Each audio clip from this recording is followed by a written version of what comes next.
안녕하세요. 저는 방문가 임용고시학원에 있는 신범식이라고 합니다. 여러분들 재학생 여러분들이 이제 공부하는 방법에 대해서 이제 잘 모르는 경우가 있고 또 잘못된 공부 방법을 따르는 경우가 있어서 여러분들에게 좀 도움을 주고자 이 설명회를 열게 됐습니다. 그래서 이 설명을 통해서 여러분들이 어떤 식으로 공부를 해야 되고 어떤 내용을 공부해야 되는지에 대한 얘기를 좀 간단하게 해보도록 할게요. 자, 우선은 기본적으로 여러분들 이 시험에 관련된 내용을 좀 정보를 여러분들에게 제공을 한번 해보도록 하죠. 자, 일단 뭐 기본적으로 여러분들 잘 알겠지만 응시 대상은 교원 자격증 취득해야 되고요. 특히 한국사 능력 검정 시험 상급 이상인데 의외로 수업을 듣는 친구들 중에 이 검정 시험을 합격하지 않고 수업을 듣는 친구가 있는데 미리 따놓도록 하세요. 이건 이제 5년 동안 유효하기 때문에 미리 따놓는 게 좋은데 이걸 안 하고 입시 준비를 하게 되면 얘 신경 쓰느라고 제대로 공부를 할 수가 없습니다. 그러니까 여러분들이 본격적으로 공부를 시작하기 전에는 이 한국사 이 시험을 합격을 한 상태에서 시작하도록 합시다.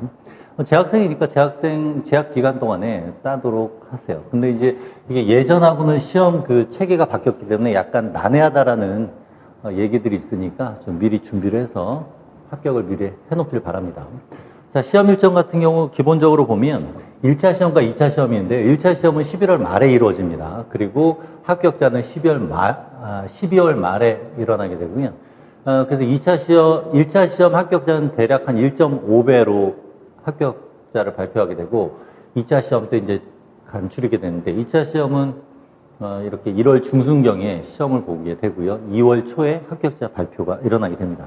보통 경쟁률이 한 10대 1 정도 된다고 생각하면 되는데 지역마다 이 경쟁률이 좀 다를 수가 있습니다. 그러니까 그런 것들은 좀 여러분들이 참고해 볼 필요가 있고요. 대략 한 1,500명 정도 접수를 하게 되고 150명 정도 이제 뽑게 됩니다. 자, 크게 이 시험은요, 보면 3교시로 나뉩니다. 그래서 1교시 때는 교육학을 보게 되고요. 교육학 문제는 한 문제예요. 그래서 이 한 문제인데 논술형으로 60분간 배점 20점짜리 시험을 보게 되고, 그리고 2교시, 3교시는 교과론과 전공 생물을 합쳐서 문제가 이제 혼용되어 있습니다. 물론 이제 그 교과론하고 전공 생물 문제는 별도이지만 같은 교시에 같이 보게 돼요. 그래서 기평 합쳐서 6문제, 그리고 나머지 서술형 17문제를 보게 됩니다. 그래서 배점은 80점인데 전공 생물과 같은 경우는 대략 한 56점 정도 됩니다. 70%를 차지하기 때문에. 그래서 제가 가르치는 여러분들에게 이제 제가 이 학원에서 강의하는 내용은 전공 생물이기 때문에 저는 이제 56점을 담당하고 있죠. 자, 그래서 여기서 이제 기평, 서술형이라는 표현이 있는데요. 자, 기입형, 서술형 보면 기입형은 말 그대로 이제 가로 넣기라든가 또는 뭐 제시하시오 이런 식으로 단답형으로 어떤 용어를 표현한다든가 또는 전구체 물질의 이름, 또는 효소 이름 같은 것들, 세포 이름 같은 것들을 넣는 문제고요. 서술형은 말 그대로 문장을 만드는 겁니다. 그래서 답안지를 보면 4줄이 있는데요. 이 4줄에 한 3개, 2-3개의 문장을 완성해서 넣으면 됩니다. 그런데 서술형이라고 해서 어려워할 것이 아니라 서술형 같은 경우는 작성 방법을 제시하고 작성 방법에 따라서 답을 쓰게 되는데 보통 이제 작성 방법에서 제시하는 게 기입형처럼 어떤 세포의 이름을 쓰시오. 그러니까 작성 방법이 한 2개에서 3개 정도 되는데요. 그 중에 1개 정도는 어떤 키워드를 쓰시오라고 얘기를 하고 또 나머지 작성 방법 내용은 어떤 왜 그런지에 대한 이유를 제시하시오. 이런 식으로 표현하게 되는데요. 서술형 같은 경우는 그렇게 어려운 것이 아닌 게 키워드 위주로 문장을 만들면 돼요. 왜냐하면 채점할 때 그 키워드 위주로 채점을 하기 때문에. 그래서 기입형이든 서술형이든 너무 부담 갖지 말고요. 여러분들이 전체 기작을 이해한 상태에서 특정 물질 또는 용어의 이름을 알면 자연스럽게 서술형 문장을 완성할 수 있습니다. 자, 이런 것들은 이제 여러분들이 공부를 하고 그리고 이제 모의고사 통해서 그 답안을 작성하는 과정을 거치게 되면 자연스럽게 쓸 수가 있습니다. 서술형이라고 해서 너무 어려울 필요는 없어요.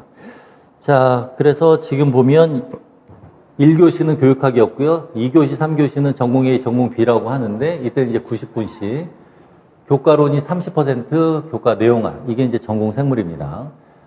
생물학 전반에 대한 문제는 대략 한 70%라서 56점 정도를 차지하고 있습니다. 그리고 기입형 6문제가 모두 2021학년도에서는 전공 생물에서만 기입형 문제가 나왔었습니다. 자, 출제 원칙은 여러분들이 여러분들이 풀 수 있는 정도예요. 그래서 출제 원칙 이렇게 쫙 돼 있는데 여러분들이 충분히 그 기본에 충실하고 배운 내용들을 실수를 하지 않고 답을 쓴다면 충분히 합격할 수 있는 수준이라고 생각이 됩니다. 자, 그럼 여러분들이 이제 답안을 쓰게 되면 채점을 하는데 채점 방식을 간단히 설명하면요. 3명이서 독립적으로 채점을 해요. 그 얘기는 무슨 소리냐면 3명이서 각각 1,500명분의 채점을 한다는 얘기예요. 그것을 한 달 동안에 끝마쳐야 됩니다. 그러니까 당연히 답안을 채점을 할 때 꼼꼼하게 읽을 시간이 없어요. 그래서 여러분들이 답안을 쓸 때는 키워드가 작성 방법에서 제시하라는 키워드가 잘 보이도록 문장을 완성을 하고 문장을 완성할 때 글씨체도 이게 글씨를 꼭 이쁘게 써야 된다는 것이 아니라 정자체로 써서 상대방이 잘 알아볼 수 있게 쓰는 것이 좋습니다. 왜 이런 얘기를 하냐면 모의고사 때 첨삭을 하게 되면 무슨 글씨인지 못 알아보게 그리고 아주 촘촘하게 빽빽하게 쓰는 친구들이 있고 키워드를 한쪽 구석에 집어넣어서 쓰는 친구들이 있는데 그러면 채점하는 사람이 못 볼 확률도 있습니다. 그래서 여러분들이 답안을 쓰는 요령 같은 것도 기본은 채점자가 잘 알아볼 수 있게 작성 방법에서 제시하라고 하는 키워드가 잘 알아볼 수 있게 쓰는 것이 중요합니다. 자, 그래서 여러분들 이 정도로 기본 개념 잡고요.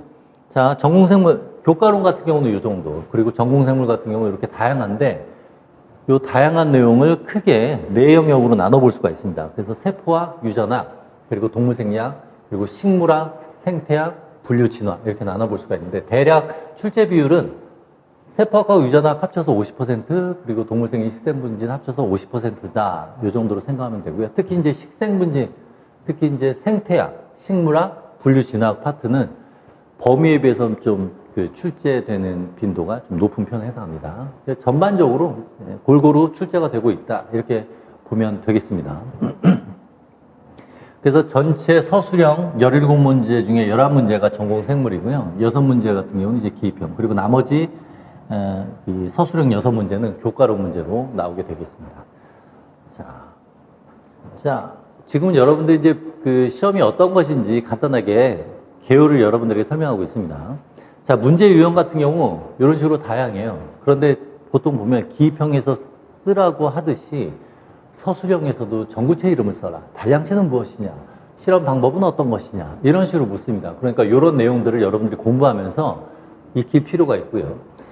그리고 조절 기작 과정을 전반적으로 이해해야 풀 수 있는 과정이 있습니다. 근데 여러분들이 공부를 할 때 암기 위주가 아니라 이해 위주로 하게 되면 조절 기작 과정은 자연스럽게 여러분들이 이제 그 스토리, 텔링 하듯이 여러분들이 말을 하면서 외울 수가 있으니까 이해는 당연히 될 수가 있습니다. 그리고 그 중간중간에 끼어 들어가는 특정 용어만 외워주면 이 파트는 이해 충분히 해결이 되고요. 그리고 기출문제 같은 경우도 여러분들이 공부하는 과정에서 기본적으로 임용 기출문제는 다 풀어봐야 되겠죠.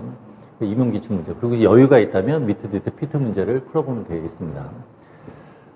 그래서 근데 미트, 디트, 피트 문제는 워낙 문제가 많고 중복되지 않은 파트도 있기 때문에 이 모든 문제를 꼼꼼하게 풀어볼 수는 없고요. 관련된 내용들 쭉 보다가 관련된 내용들을 보면 돼요.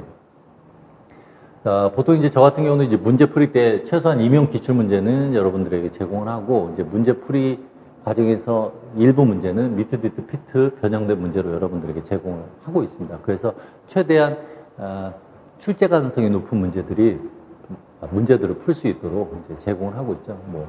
그래서 여러분들이 이제 공부를 꾸준히 하다 보면 이런 문제들을 잘 접하게 되고요. 또 충분히 이론 내용을 배우게 되면 어떤 유형의 문제들이 변형돼서 출제가 될 것이다 라고 예상을 할 수가 있기 때문에 그런 경우는 그 문제들에서 제공한 그림이라든가 그래프 같은 것들이 어떤 내용이다 정도만 알아도 충분히 풀 수가 있습니다.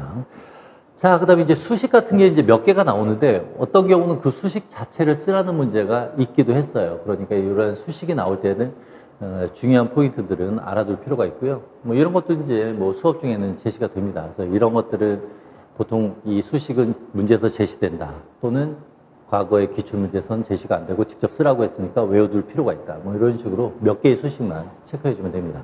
그리고 실험 해석은 이제 이론 내용을 밝힌 실험들을 이제 이론 강의 중에 중간중간에 여러분들이 이제 들을 수 있게 되니까 그런 그 실험 해석 능력을 이제 자연스럽게 키울 수가 있습니다. 그리고 이 실험에서 나오는 실험들이 기본적으로 나오는 실험들이 정해져 있어요. 그래서 그러한 대표적인 실험은 어떤 식으로 해석해야 되는지를 알 수가 있으니까 너무 깊이 있는 그 실험에 대한 해석 문제는 나오지 않고요.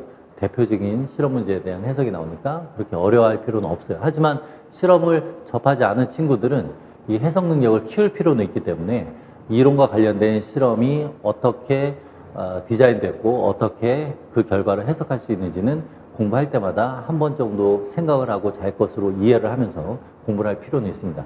그리고 아주 가끔 지역적인 문제들이 출제될 수가 있습니다. 그리고 대신 비중은 좀 적어요. 그러니까 이 지역적인 문제에 너무 치중해서 공부하지는 말고요. 기본적인 문제, 기본적인 이론 내용에 대한 학습이 완료가 된 이후에 시간 여유가 있을 때 추가적으로 전공서에서 나올 법한 문제 몇 가지들을 스스로 이제 체크하는 정도는 괜찮습니다. 하지만 이 지역적인 문제 때문에 임용 문제가 어렵다라든가 또는 내가 공부를 안 하고 있는 거 아니야? 못 하고 있는 거 아니야? 뭐 얼마 못 하고 있어서 걱정을 하고 공부를 게을리하게 되면 오히려 손해요. 그러니까 이런 건 너무 크게 신경 쓰지 말고요. 기본적인 내용에 충실하게 완전히 자기 것으로 만들고 나서 이제 추가적으로 플러스 알파로 본다 정도로 생각하면 되겠습니다. 그래서 여러분들이 이러한 문제들 때문에 너무 그 시험 준비를 할 때 자신감이 떨어지면 안 돼요. 왜냐하면 이런 친구들을 많이 봤기 때문에 이런 얘기를 하는데 그래도 그런 친구들 기본에 충실하면 다 합격을 하니까 너무 걱정할 필요는 없습니다. 자, 문제 유형은 이 정도로 얘기했는데 어떤 문제들이 나오는지 뭐 간단하게 체크 한번 해볼까요? 자, 서술형 문제는 이런 식으로 나옵니다. 작성 방법에 따라 서술하시오. 이래놓고 이름 제시하래요. 그러면 작성 방법 중에 하나는 기입형 문제하고 똑같죠. 그 키워드 쓰면 되고요. 여기에서도 얘네들을 포함해서 설명을 하래요. 그럼 이 세포하고 호르몬 이름을 알아야 되겠죠. 그리고 얘네들 기작은 수업 중에 이해를 시키는 과정이 있으니까 그때 수업 중에 얘네들이 어떤 식으로 작용을 하는지 이해를 한 상태라면 이 세포와 호르몬 이름만 넣고 그냥 문장을 완성하면 서술형 문제가 완성될 수가 있습니다. 그래서 서술형 문제라고 해서 너무 어렵게 생각할 필요는 없어요.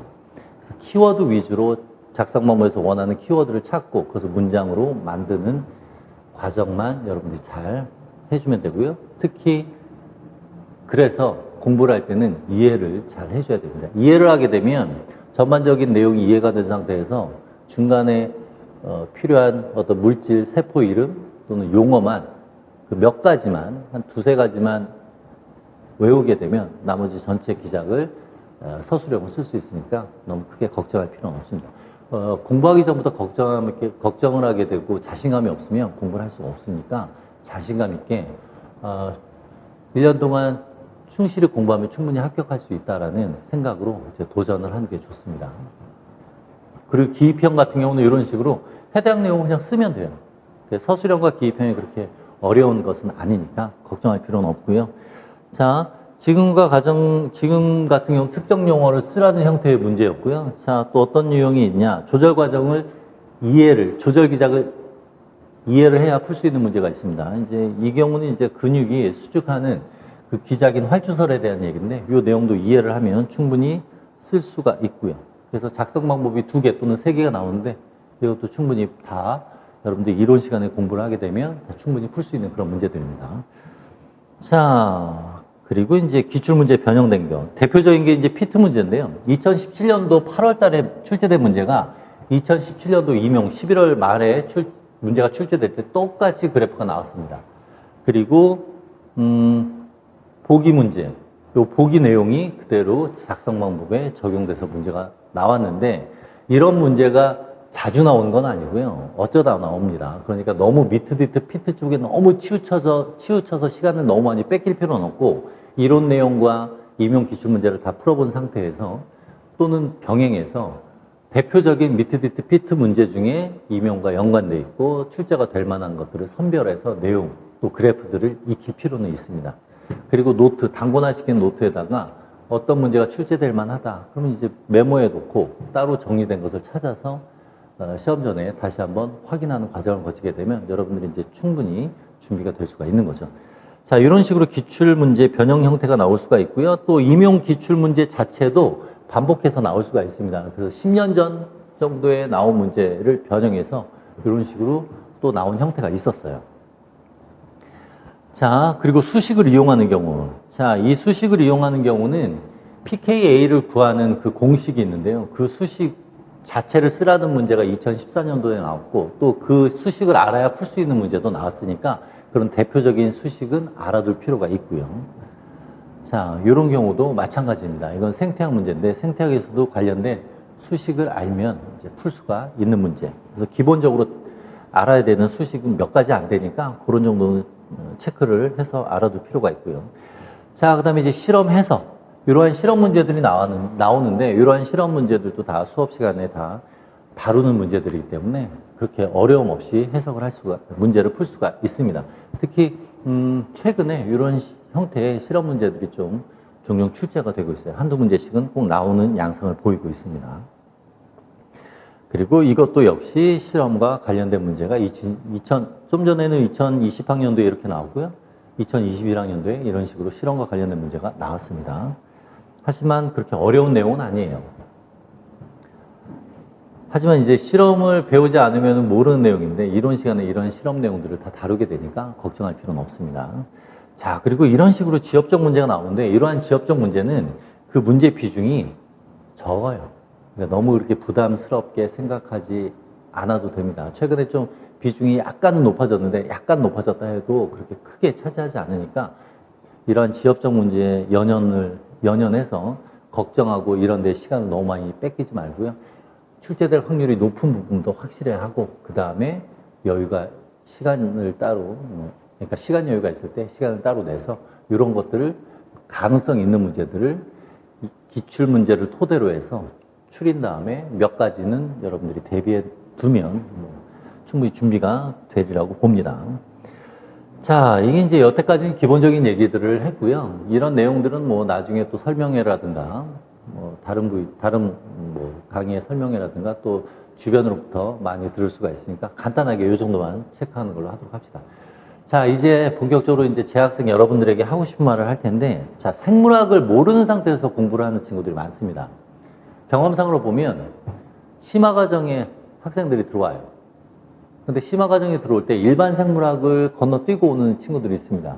일반 생물학을 건너뛰고 심화과정에 들어오게 되면 생물학이 뭔지 모르는 상태에서 들어와요. 어떤 친구들은 이 생물학 체계를 아예 모르고 머릿속에 갖고 있지 않은 상태에서 들어오는 친구들이 있습니다. 여러분들이 어떤 조형물을 만들 때는 항상 뼈대가 있어야 되겠죠. 그리고 살을 붙이는 과정이 있는데 공부도 마찬가지입니다. 공부도 어떤 내가 지금 공부해야 될 것이 어떤 것인지 큰 틀을 머릿속에 집어넣어야 그 틀에 맞게 순차적으로 살을 붙일 수가 있는데 그런 틀이 없으면 배우는 족족 암기를 하게 되는데요. 이 암기가 섞이게 됩니다. 그러니까 컴퓨터 모니터상에 파일들 또는 그 폴더들을 막 마구잡이로 나열했다고 생각해 보세요. 그러면 정리가 안 되어 있는 상태이기 때문에 나중에 문제를 풀 때 기억해내려고 해도 흩어져 있기 때문에 기억이 잘 안 납니다.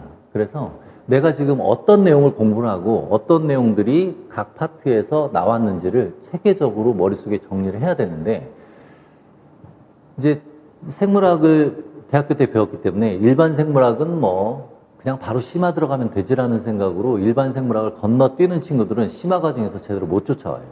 쫓아온다 하더라도 버거워합니다. 자, 왜 그러냐면 우리가 이제 생물학을 배울 때는 요 순서대로 배워요.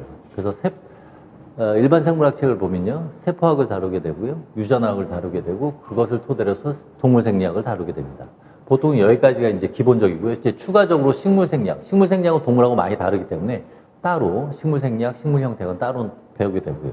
그 다음에 생태학, 분류진학 파트에서 이렇게 다루게 되는데 최소한 세포학 파트의 고분자 파트가 기본인데 이걸 알아야 소기관이 어떻게 구성되어 있고 어떻게 작용하는지, 그리고 이러한 소기관이 이해가 돼야 각 조직을 구성하는 세포가 어떻게 작용을 해서 이 조직에 의해서 형성된 기관들이 어떤 기능을 하는지, 또 기관 내에서 어떤 기작이 발생을 했을 때 왜 그런 기작이 일어나게 됐는지 제대로 이해를 할 수가 있어요.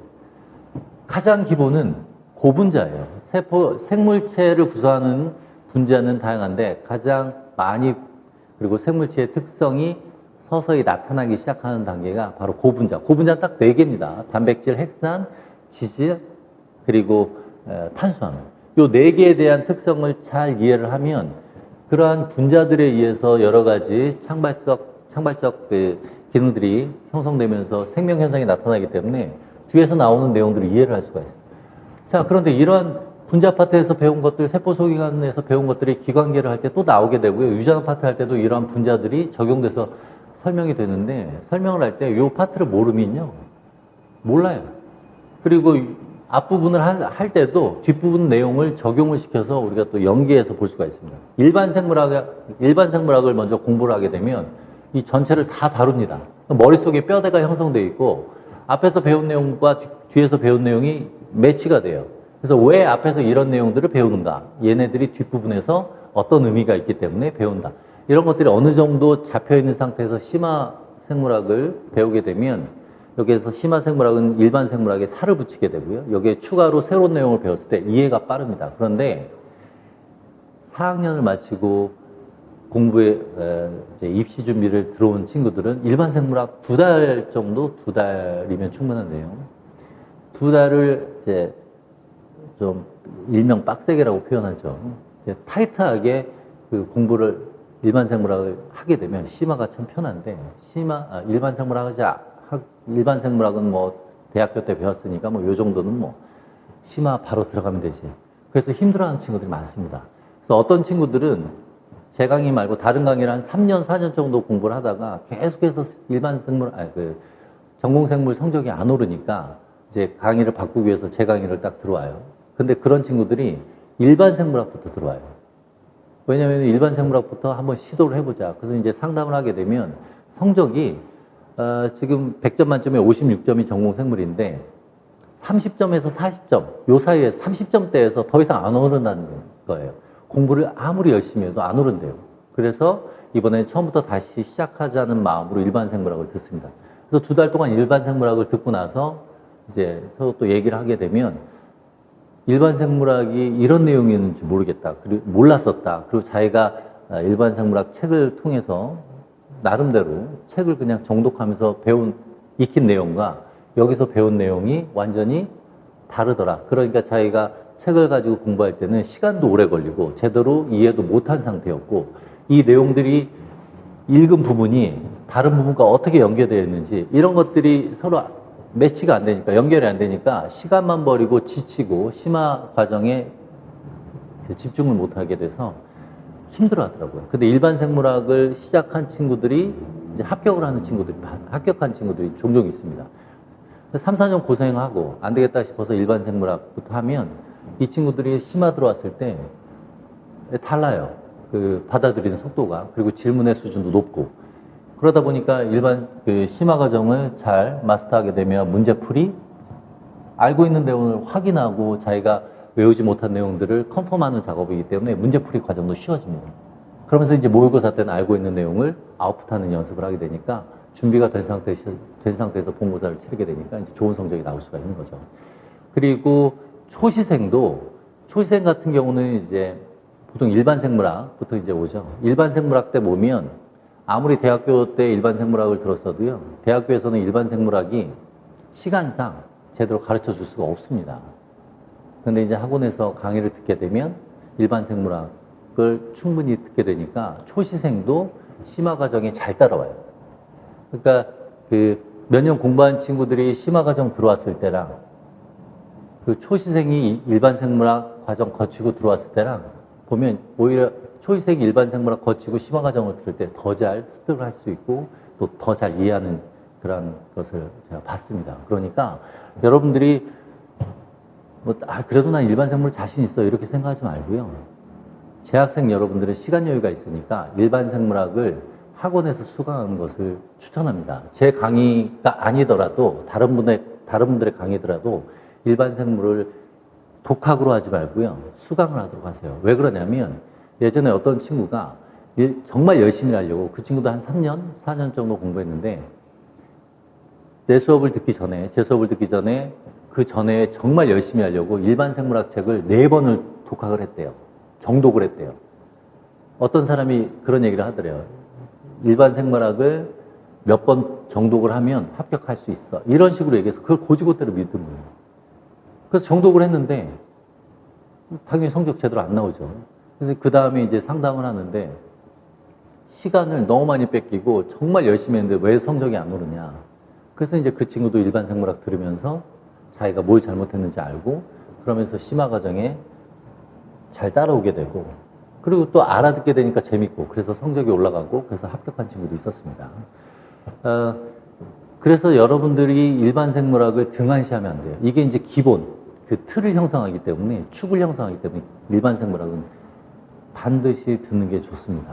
다른 건 몰라도 기본을 다져놓은 상태에서 심화를 들어야 된다는 걸 재학생 여러분들에게 좀 강력하게 추천을 하고 싶어요. 그리고 스스로 정독하는 것보단 정독을 하게 되면요 오래 걸려요. 몇 달이 걸립니다. 어떤 친구는 심화과정 듣는 와중에 일반 생물학 정독하고 있더라고요. 왜 강의는 안 들었니? 그냥 정독하려고요. 그 친구가 심화과정 6월 달에 끝났는데 그때까지도 일반 생물학을 보고 있더라고요. 또 언제 끝낼 거니? 그랬더니 7월 전에는 끝나겠죠. 의미가 없어요. 일반 생물학은 심화 생물학과 별개가 아니라 일반 생물학을 토대로 해서 심화 생물학 내용을 살을 붙이는 건데 심화 공부하면서 일반 따로 공부하는 건 의미가 없습니다. 그래서 여러분들 차근차근 단계를 밟아가는 게 중요하니까 일반 생물학을 듣고 그 다음에 심화를 도전을 하도록 하세요. 재학생 기간에는 아직 시간 여유가 있으니까 여러분들도 그렇게 차근차근 나가는 걸 추천을 드립니다. 그리고 좀 전에 얘기했듯이 학원 수강이 필요한 이유가 짧은 시간에 효율적으로 임용 기출문제에 적합한 내용을 강의를 통해서 들을 수가 있습니다. 그러니까 물론 제 강의가 아니더라도 다른 분 강의라도 그렇게 듣는 걸 추천을 하고 싶은데 왜 그러냐면 몇 년 전에 어떤 학생이 이제 합격을 했다고 이제 답글을 질의응답 난에다가 이제 글을 올렸어요. 좀 장문의 글. 그 친구가 이제 어떻게 공부를 했냐면 5년 동안 독학을 했대요. 성적이 안 오르더래요. 그래서 5년 독학하고 이제 안 되겠다 싶어서 일반 생물학부터 제 강의를 인강으로 들었대요. 그래서 성적이 커트라인보다 10점이 올랐다고 하더라고요. 그러니까 그 친구는 진짜 그렇게, 그러니까 공부는 되게 열심히 하는 스타일인데 비효율적인 공부를 한 거죠. 많은 시간을 투자를 하고 또 잘못된 방향으로 공부를 했기 때문에 많은 시간을 투자했지만 비효율적이었던 거예요. 그러니까 효율적인 공부를 선택을 했다면 그 친구는 진작에 합격할 수 있죠. 그러니까 여러분들에게 말씀드리고 싶은 건 효율적인 공부가 필요합니다. 그래서 일반 생물학부터 수강을 차근차근 듣는 걸 추천을 드리고 싶어요. 자, 그래서 이런 식으로 차근차근 전체적인 내용을 이해를 한 상태에서 심화과정 살을 붙이도록 합시다. 자, 그래서 여러분들 이제 보통 제 강의 기준으로 본다면 2개월 일반 생물학, 그리고 이제 심화 4개월, 그리고 이제 문제풀이를 통해서 배운 내용이 어떤 식으로 문제가 나오고 때가 어떤 내용을 모르고 있는지 그러한 확인 과정, 그리고 기출 문제를 통해서 어떤 식의 문제, 어떤 유형의 문제들이 나오는지를 다시 한번 확인을 하게 되고 부족한 부분을 체크를 할 수가 있고요. 나중에 이제 아웃풋하는 것도 연습이 필요합니다. 쓰는 연습. 그리고 이때 이 이론 내용을 반복해서 계속해서 볼 필요가 있어요. 어떤 친구가 모의고사 때 30점대였는데요. 재작년인가 그래요. 30점대여서 아, 이 친구 힘들겠다 그랬는데 그러니까 56점 만점에 30점대였어요. 보통은 이제 50점 전후로 나와야 안정권인데 제가 첨삭을 했는데 30점 된 거예요. 열심히 했는데 초시생이었어요. 그런데 1차 시험이 끝나고 연락이 왔어요. 합격했다고. 그래서 어떻게 공부를 했길래 모의고사 때는 성적이 낮았는데 그랬더니 1회 모의고사 성적을 보고 충격을 받았대요.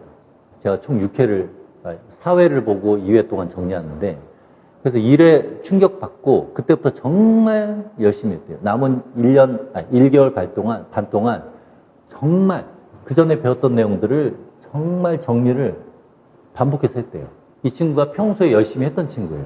근데 이게 정리가 안 된 상태에서 모의고사 받고 충격받아서 저는 보통 이제 그 단권화된 노트를 따로 여러분들이 작성하지 않도록 어느 정도 작성된 노트를 제공합니다. 그리고 이제 빈칸에다가 이제 필요한 부분 그림이라든가 내용들을 기입을 하는데 그거 가지고서 1개월 반 동안 정말 열심히 해서요.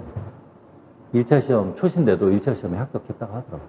1년 반 동안 10여 점을 올린 거예요. 그러니까 여러분들이 아무리 열심히 해도 마지막 순간에 열심히 안 하고 평소대로 하거나 좀 게을러지면 성적이 안 오를 수가 있습니다. 그러니까 요 마지막 순간에는 열심히 할 필요가 있고요. 확실하게 할 필요가 있습니다. 어쨌든 여러분들 중간에 뭐 심화부터 듣는다 이러지 말고요. 그 이전에 모든 필요한 것들 다 끝내버리고 기본 과정부터 쭉 따라오면 충분히 초시인데도 합격을 할 수가 있습니다. 초시생들 많이 합격하고 있으니까 초시는 힘들어 이런 생각 말고요. 초시에 반드시 합격한다라는 생각으로 공부에 임할 필요는 있어요. 자, 그러면 이제 여러분들 재학생 같은 경우 어떤 식으로 학습을 하느냐. 요게 여러분들에게는 실질적으로 중요한 얘기인데 주변 정리 필요합니다. 이게 무슨 소리냐면 친구들을 하고 놀 거 미리 다 놓으세요. 공부하기 전에 원 없이 다 놓으세요. 공부 시작한 다음에 친구들 만나고 친구들하고 술 한잔하고 뭐 동영상 볼 거 있다고 밤늦게까지 보고 그 다음날 늦게 일어나고 이러한 불규칙한 생활하지 말고요.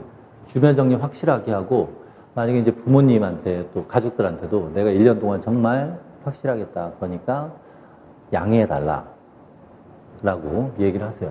자, 주변 정리, 친구들도 주변 정리를 해서 일단 여러분들은 심심해야 돼요. 할 게 없어야 됩니다. 게임 끊으세요. 혹시라도 게임 자주 하는 친구들은. 심심해서 공부만 해야 되겠다라고 생각이 들어야 돼요. 실제로 초시생 합격한 친구 얘기 들어보니까 노는 게 재미없었대요. 그 친구가 4학년이었나? 4학년 마치고요.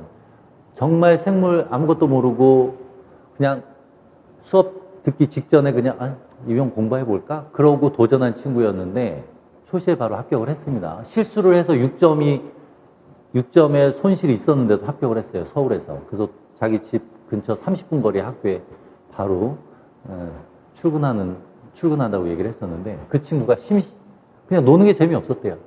그래서 공부만 했대요. 근데 공부를 열심히 한다기보다도 그냥 한 거예요. 여러분들 열심히 하면 부담스럽죠? 그냥 하는 겁니다. 다른 거 하는 시간 대신 그냥 책 보는 거예요. 그런 식으로 공부했다고 하더라고요. 그리고 여러분들 라이프 사이클. 자, 수면 시간. 요거 잘 지키도록 하고요. 여러분들이 뭐 잠 적게 자고 많이 자고 뭐 이거 의미 없습니다. 그 다음날 공부하려면 머리가 맑아야 돼요. 그래서 충분하게 자야 돼요. 그래서 여러분들 기상 시간은 항상 일정한 시간에 하는 게 좋아요. 자는 시간보다는 기상 시간이 일정해야 그 다음날 여러분들이 맑은 정신으로 공부를 할 수가 있어요. 이런 것들이 주변 정리하고 그래서 심심하고 수면 시간 잘 지키는 이러한 라이프 사이클을 공부 시작 전에 다 준비를 해놔야 돼요. 그래서 공부 시작하면, 입시 준비 시작하면 그냥 쭉 앞만 보고 주변은 보지 않고 이게 정말 중요합니다. 이거 안 지키는 친구들 많아요. 어제 몇 시에 잤어? 이제 졸는 친구들 보면 3시요. 왜? 잠이 안 와서요. 잠이 안 와. 계속 추궁하면 친구 만났어요. 이런 얘기 하더라고요. 생일이었대요. 의미 없습니다. 1년 동안은 다 정리를 확실히 하세요. 이게 중요해요. 자, 그리고 아까도 얘기했듯이 일반 생물학은 혼자 독학하는 것보다는, 정독하는 것보다는 수강을 추천을 합니다. 자, 그래서 개념이 정립된 상태에서 심화 과정에 들어오는 거예요. 근데 이런 개념이 정립되지 않는 상태에서 심화 과정에 들어오면 그냥 섞입니다. 그러면 괜히 양이 많아 보여요. 그런데 전반 개념이 정립된 상태에서 살만 붙이잖아요. 그러면 머릿속에 이미 어느 내용들이 쫙 배워야 되는 내용들이 있기 때문에 살만 붙이기 때문에 많은 내용이라고 생각되지도 않고 부담도 안 됩니다. 그러니까 여러분들 이건 정말 지키도록 하세요. 일반 생물학. 다른 선생님한테 수강 듣든 아니든 어쨌든 효율적인 공부를 위해서는 일반 생물학은 들을 필요가 있습니다. 그리고 이제 심화과정 수강하고요. 그러면서 이제 기본서 정독이라고 되어 있는데 이 얘기는 뭐냐면 관련된 내용들 좀 이해가 안 되는 부분이 있거나 그러면 이제 기본서 부분을 거기 쭉 읽어보면 기본서는 일반 생물학, 서술형이기 때문에 아무래도 이해가 더 잘 될 수도 있어요. 그런 식으로 이제 보라는 것이고요. 전공서 같은 경우는 그래프라든가 이 전공서는 워낙 많으니까 다 볼 수는 없겠죠. 그래서 관련된 내용들, 그래프라든가 그림들 그런 것들을 이제 참고해서 보는 것을 얘기를 합니다. 자, 그 다음에 공부를 생물학을 특히 생물학을 전공했는데도 암기 과목이라고 착각하는 사람이 있는데 암기 과목 아니죠. 생물학 이해입니다. 기작을 이해하면 암기해야 될 내용은 별로 없어요. 전체 기작이 쫙 있잖아요. 그럼 여러분들이 이 생물학을 공부하게 되면 고분자 파트 그 내용이 세포 파트에서 그 용어들이 또 나오게 되고요. 세포 파트에서 나왔던 내용들이 또 동물생리학 파트에서 나오게 되고요. 반복되는 기작이라든가 용어들이 자꾸 나옵니다. 그러면 전체적으로 공부를 다 하게 되면 전체 기작 중에 여러분들이 잘 외워지지 않는 거 한두 개밖에 없어요. 계속해서 반복해서 공부를, 그 내용을 다룰 때 보게 되기 때문에. 그리고 이제 저 같은 경우는 수업 중에 뒷부분 내용 하면서 요거 예전에 뭐 세포내 신호전달 책에서 요거 배웠어요. 이런 식으로 계속 얘기를 해요. 그리고 또 예전에 세포 소기관 파트 어느 파트에서 나왔던 용어입니다. 이걸 계속 반복을 하게 되는데 뒷부분 얘기하면서 앞부분 저 멀리 있는 얘기하면 이거 배웠었나? 다시 한번 찾아보게 되고 이게 복습입니다. 이걸 매치를 하게 돼요. 그러면 이렇게 멀리 떨어져 있던 내용이 가깝게 느껴지게 되고요. 그러면 외워지게 됩니다. 익숙치 않은 용어도 자연스럽게 외워지게 되니까 전체 기작 중에 키워드 한두 개 정도만 잘 외워지지 않는 것만 잘 헷갈리지 않게 외우게 되면 외울 게 별로 없어져요. 그래서 이해를 하게 되면 암기할 양이 적어져요. 근데 이제 어떤 사람들은 이제 암기를 많이 하다 보면 이해가 된다. 이렇게 되는데 이해는 될 수 있지만 비효율적입니다. 그래서 잘 이해를 하고요. 그리고 암기를 하도록 하세요. 꼭이요.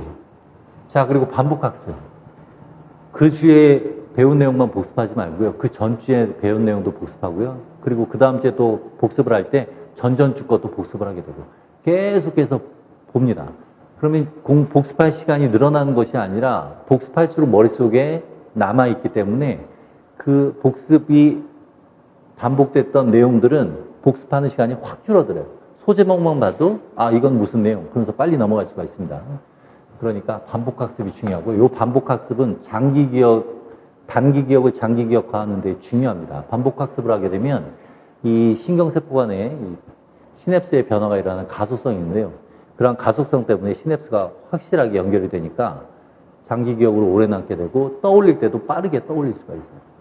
그래서 여러분들 반복학습이 상당히 중요합니다. 예습보다는 복습이에요. 예습은 모르는 상태에서 여러분들이 할 게 있어요. 그러니까 예습이 아니라 바로 복습. 이게 중요합니다. 자, 그럼 이런 기본적인 이건 정말 중요한 얘기들이고요. 자, 그 다음에 이제 노트를 만드네, 안 만드네, 이런 얘기 하는데, 노트 정리는 필요합니다. 왜냐면, 이게 후반부에 갈수록 아주 중요해요. 체계화할 수가 있기 때문에. 자, 노트가 있으면, 노트는 서술형 교재보다도 체계적으로 되어 있습니다. 그래서 키워드 위주, 또 소제목 위주로 정리가 되어 있기 때문에, 내가 공부하는 파트 딱 보면, 이거 어떤 내용이지? 이렇게 하다가 잘 외워지지 않는 것은 포스트잇으로 표시를 해두고요.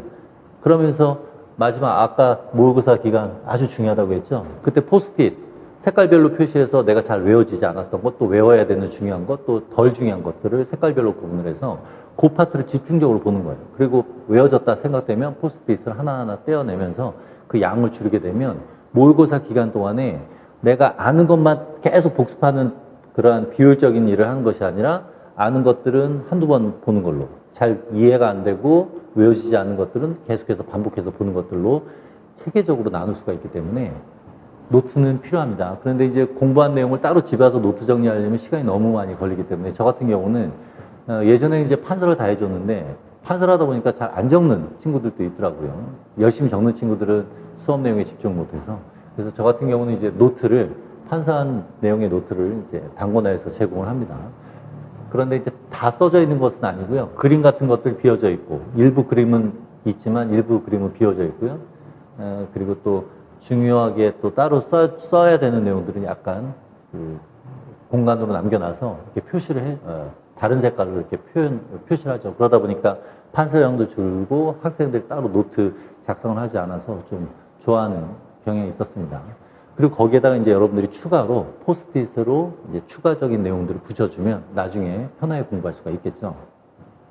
그래서 노트를 따로 정리하는 것은 좀 시간이 많이 걸리지만 그래도 시간이 여유가 있는 이론을 공부하는 그 시간에 노트를 정리하면 나중 후반부에 아주 도움이 되니까 노트 정리는 좀 정리할 필요가 있습니다. 자, 그리고 가장 중요한 거, 이 자신감 있어야 돼요. 초시 다 합격할 수 있습니다. 시간이 많이 필요한 것이 아니고요. 효율적인 시간이 필요한 거예요. 여러분들이 이제 그 앞에서도 주변 정리하라고 했죠. 집중하고 공부하게 되면 집중 안 하고 2년, 3년 한 것보다 훨씬 성적이 오를 수가 있습니다. 그리고 1년 동안 합격할 수 있을 만큼 실력을 쌓았는데 운이 나빠서 떨어지면 그 다음에 똑같이 열심히 하면 그러면 그 다음에 합격할 수 있어요. 그러니까 운이 좋으면 초시, 운도 좋고 실력도 좋고. 근데 혹시라도 운이 나쁘면 그 제시할 때는 합격할 수가 있으니까 1년 만에 합격한다라는 자신감을 하세요. 1년 만에 합격한 친구들 종종 있습니다. 여럿 있습니다. 그리고 성적이 안 올랐던 친구들 와서 잘 이해하고 이 과정을 잘 따라줘서 또 합격한 친구들 종종 있고요. 그러니까 여러분들 자신감을 갖고 하세요. 1년이면 된다 이런 생각으로. 그리고 나는 초시 합격해야지. 제시를 생각하고 뭐 2년, 3년을 계획하고 공부하지 말고요. 그렇게 공부하다 보면 띄엄띄엄 공부해요. 일반 생물학 띄엄띄엄 듣고 심화 띄엄띄엄 듣고 그 실력 안 쌓인 상태에서 제시 준비를 하죠. 역시 똑같습니다. 그러다가 매너리즘에 빠져버리게 되면 도서관을 출근을 하는 사태가 발생하니까 초시 합격한다는 생각으로 하는 게 가장 중요합니다. 정리해보면 자신감을 갖고요. 잘 주변 정리한 다음에 공부할 수 있는 분위기를 만들고 일반 생물학보다 차근차근 이해하면서 공부하는 게 중요합니다. 그리고 후반부를 대비해서는 단권화시킨 노트가 중요하게 작용할 수가 있고요. 자, 그래서 여러분들 이제 합격을 위한 3요소만 얘기하고 끝을 내도록 할게요. 자, 여러분들은 무엇을 공부할지 수업 시간에 배웁니다. 모든 사람들은 무엇을 공부할지 어느 정도 알고 다 그 내용들을 배워요. 자, 이제 어떻게 할지. 이거는 나름대로 방법은 다 다양하지만 크게 본다면 수강하는 그 강사 그 스타일에 따라서 방법은 약간씩 달라질 수 있지만 기본적으로 효율적인 방법으로 공부하는 게 좋겠죠. 그래서 이제 제가 추천하는 것은 이해하고 그리고 나서 암기하는 것. 그러면 암기량이 줄어드니까 훨씬 효율적으로 공부를 할 수가 있다라는 얘기고요. 그리고 그렇게 이해를 하게 되면 머릿속에 오래 남게 되고 답안을 쓸 때도 논리적으로 쓸 수 있게 됩니다. 자, 여기까지는 어느 정도 일치해요. 근데 중요한 건 뭐냐면 왜 합격과 불합격이 갈리느냐? 왜 공부하는지를 자꾸 되뇌이는 친구와 왜 공부하는지 모르는 상태에서 방황하는 친구. 자, 왜 공부하는지를 자꾸 동기부여를 하세요. 그래서 슬럼프에 빠질 것 같다. 그럼 자꾸 동기부여를 해줘야 돼요. 그리고 다잡고 마음을 다잡고 그런 식으로 최소한 이론 과정만 버티면요. 이제 문제 풀이 때는 준비된 이미 공부한 내용들을 확인하고 보충하는 과정이기 때문에 이론 과정이 끝나면 좀 마음의 여유가 생깁니다. 그래서 그때는 좀 덜 지쳐요. 마음의 여유가 생기고 자신감도 붙게 되니까. 그래서 힘든 이론 과정 기간 동안은 동기부여를 계속 할 필요가 있습니다. 내가 왜 공부할까? 한 예로 어떤 친구가 3년 또 4년 이제 공부 안 되다가 제 수업을 들은 친구가 있었는데 그 친구가 1월 달에 이제 초시 합격한 친구가 이제 왔어요, 인사하러. 그래서 이제 그 친구하고 얘기하고 그러다가 지금 우리 지금 공부하는 친구들이 있는데 나중에 시간 되면 같이 밥 먹으면서 얘기할까 그랬더니 좋대요. 그래서 나중에 시간을 잡고 그 3년 공부하고 잘 안 돼서 이제 일반 생물학부터 듣는 친구를 포함해서 다른 친구들이 같이 밥 먹으면서 얘기를 했습니다. 그런데 그 친구가 한마디 하더라고요. 나 지금 그 공부하는 친구가 그 초시 합격한 친구한테 내가 지금 슬럼프에 빠졌는데 어떤 식으로 슬럼프를 극복했느냐라고 질문을 하더라고요. 그 얘기는 자꾸 이제 그 실패를 하게 되니까 이제 1월 달에 공부를 시작하면서 자신감이 많이 하락한 상태예요. 그래서 내가 해도 될까? 한다고 될까? 뭐 이런 식으로 어떻게 하는 게 효율적이지? 뭐 걱정도 되고 그러다 보니까 이 자신감이 떨어져서 슬럼프를 1월 달 일반 생물학 배우면서 벌써 찾아온 거예요. 그런데 초시에 합격한 그 합격생이 조언을 하기를 아까 언급했듯이 그냥 나는 노는 게 재미가 없었어요. 그냥 하라는 대로 했어요. 그러니까 열심히 공부했다 이런 표현이 아니라 그냥 하라는 대로 했어요. 딱 그 한마디 하더라고요. 그러니까 이 친구가 좀 이제 황당하잖아요. 근데 그때 느낀 게 있었나 봐요. 그래서 그 친구가 그 다음에는 열심히 하더라고요. 물론 이제 힘들겠지만 티는 안 내고. 그래서 그 친구 바로 합격을 했습니다. 그 해에. 마지막까지 그 친구가 달라진 모습은 마지막 수업 때까지 질문을 하더라고요. 아, 이거 맞나요? 확인을 하네요, 질문. 맞다. 그러니까 이 친구가 동기부여가 운 좋게도 1월 달에 된 거예요. 그래서 동기부여를 하게 되면 자기 자신이 지칠 때 끌고 갈 수 있는 힘이 생기고요. 그리고 잡생각을 하지 마세요. 그냥 하면 돼요. 열심히라기보다는 그냥 내가 한 해 동안은 책을 보고 지식을 쌓는 과정이고 이 지식은 나중에 교사가 돼서 아이들에게 가르쳐 줄 수 있는 내용이니까 미리 내가 공부한다 생각하자. 그런 식으로 동기부여를 해서 왜 공부하는지를 항상 생각하면서 지치지 않는 게 중요합니다. 특히 이제 초시 같은 경우는 지치지 않을 수가 있는데 잘 모르는 내용. 일반 생물학 잘 이해를 안 한 상태에서 또는 수업을 듣지 않은 상태에서 심화과정 들어오게 되면 어려워요. 기본 지식이 없는 상태에서 수업을 듣게 되니까. 그러면 자신감이 하락해요. 그럼 심화과정 때 수업을 게을리하게 되고 지각하고 결석하고 복습 안 하게 되고 복습용 문제를 줘도 풀지 않고 그러다 보면 자신감이 계속 하락하는 거예요. 그런데 동기부여를 하면서 그래도 조금만 힘내자 해서 이론 과정을 끝까지 잘 버텨주고 복습용 문제 매주 내는 거, 매주 주는 거 그때마다 풀면서 내가 어떤 내용을 아직 숙지하지 못했구나 체크하면서 계속 복습을 하게 되면 계속 자기 자신을 끌고 갈 수가 있습니다. 그래서 어느 단계까지 딱 도달하게 되면 자신감 붙게 되고 그 이후 열심히 공부할 수가 있게 돼요.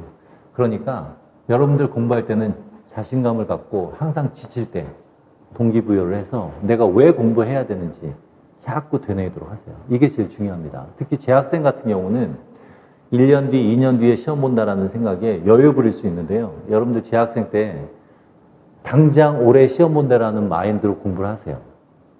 예전에 어떤 친구가 있었냐면 자꾸 인강으로 질문하는 친구가 있었어요. 일주일에 2-3개씩 꼬박꼬박. 수업 중에 가르친 내용도 꼬박꼬박. 알고 봤더니 군대에 2학년 때 군대 가서 군대에서 시간 내서 수업을 듣는 친구였어요. 인강. 그래서 그 친구가 휴가를 내서 상담 때문에 왔습니다. 그래서 그 친구하고 얘기를 했죠. 2학년이라고 하더라고요. 그러니까 전공 수업을 듣지 않은 상태에서 수업을 듣다 보니까 이해가 안 되니까 계속 질문을 하는 거예요.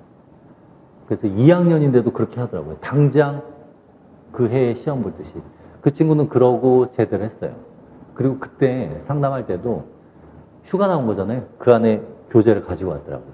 교재 보여주면서 이 질문 하나만 또 할게요. 그래서 그때 또 질문했어요. 그러니까 그런 친구들은 재학생이지만 내년, 내후년 그때 열심히 하지 뭐가 아니라 지금 당장 열심히 하는 친구라서 3학년 때 더욱 많은 지식이 쌓일 거고요. 더욱 단단해질 거고 4학년 때는 여유 있게 그리고 추가적인 내용들을 전공서에서 출제될 만한 것들을 보완을 하니까 아마 그 친구는 4학년 과정 때 준비하고 아마 바로 합격했을 가능성이 큽니다.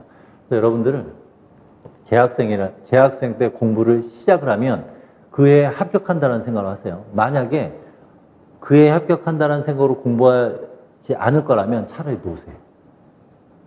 주변 정리하고 놀 거 다 놀고 차라리 어중간하게 여름 때부터 어중간하게 뭐 이거 들을까 이러지 말고요. 공부를 시작했다라고 한다면 그해 끝내겠다라는 마인드로 해야 됩니다. 안 그러고 그냥 어중간하게 하면 괜히 시간만 버리고요. 그리고 지쳐요, 사람이. 그럼 그 다음에 본격적으로 할 때 내가 어느 정도 했다라는 자만감도 있고 그리고 공부했기 때문에 지치기도 하고 느슨하게 공부를 하면 또 실패할 수가 있습니다. 그러니까 공부하기 전에는 다 주변 정리하고요. 공부할 때는 공부만 할 수 있게끔 여러분들이 잘 스케줄을 짜서 여러분 나름대로 그 스케줄 따라서 그 입시 준비를 하는 게 중요합니다. 자, 얘기가 길어졌는데요. 여러분들 재학생이기 때문에 여유가 있을 겁니다. 여유가 있는 만큼 여러분들이 스케줄을 그리고 어떤 식으로 학습 전략을 짤지 제 조언을 듣고 또 여러분들 나름대로 여러분들에게 맞는 전략을 짜서 준비를 잘 하면 초시에 바로 합격할 수 있으니까요. 여러분들 힘내고 자신감 있게 좋은 결과 있도록 여러분들이 최선을 다했으면 하는 바람입니다. 자, 학습 전략과 관련돼서 여러분들에게 얘기는 이 정도까지 하고요. 여러분들 모두 이 내용을 듣는 여러분들 모두 초시에 합격하길 바라겠습니다.